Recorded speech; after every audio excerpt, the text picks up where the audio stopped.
We are back with Clinton Yoakum. He's an artist, a woodworker, a chef, and we are making a charcuterie board today. We're actually going to, what is this, wax, or is it? Yes, it's a walrus oil, so it's like a wax and oil blend.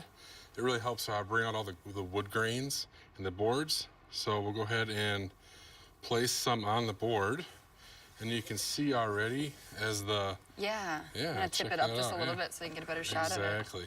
See how all the grains come out and they start to really pop? That is pretty. Look at that. So when did you learn about walrus oil? Did you always know about it?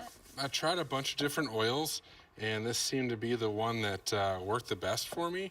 And it's a lot more affordable. Some of them are like very, very expensive, and I think they do pretty much the same exact thing. But as you can see, when you put that on there, it really changes it, and you can really see all the curves. And so that's where you get some of the dark colors. Exactly, you get the dark colors here. You can see all the curves and the curls in the maple as the tree twisted and turned. That really brings it out in there.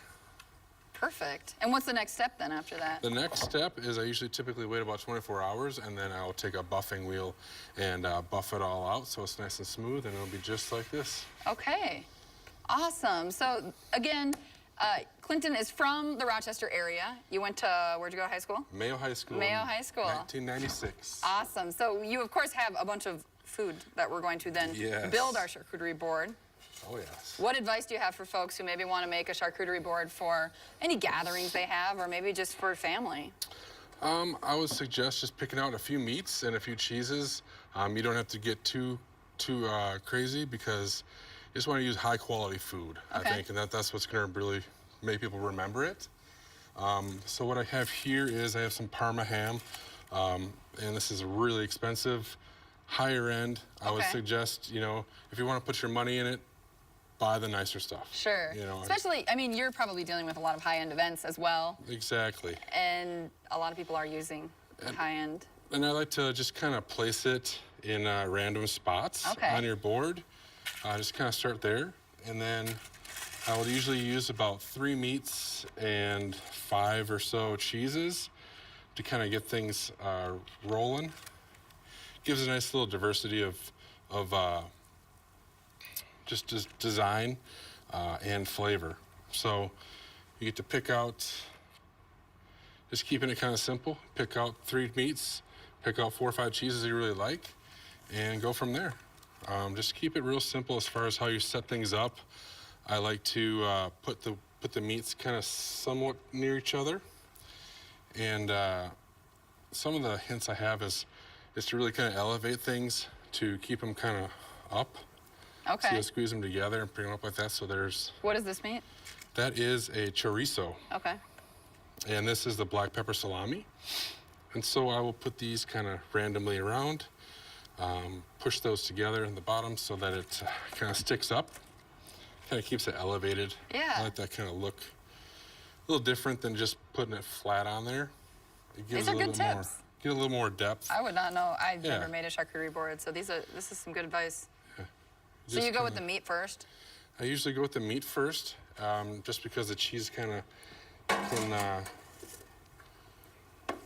easily get maneuvered around a little bit better. So do you make charcuterie boards often? Like actually place the food all on? the time. Oh, you do? That's one of our biggest sellers at the club that I'm at. And so I kind of specialize in that, along with... there's a lot of gatherings. Along with doing, you know, big gathering boards. So I'll just do it on a huge table just like this. I can put the cheese and meat right on the table. Or have risers and things like that.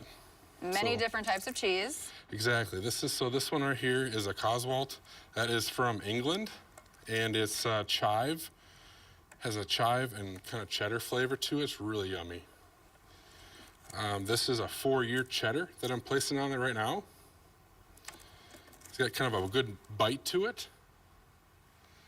This is the Belmatani Merlot.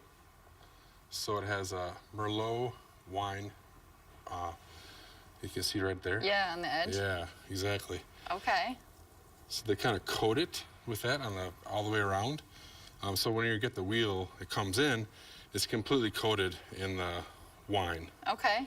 So you make the boards. How can people, we have your website linked on our website, that's kttc.com. Can they reach out, check out your website, and they can order some of the boards there? Exactly, they order them right on there, www.yoakumwoodworks.com, and you can order them right on there, and has shipping and everything else right on How have there. things been going?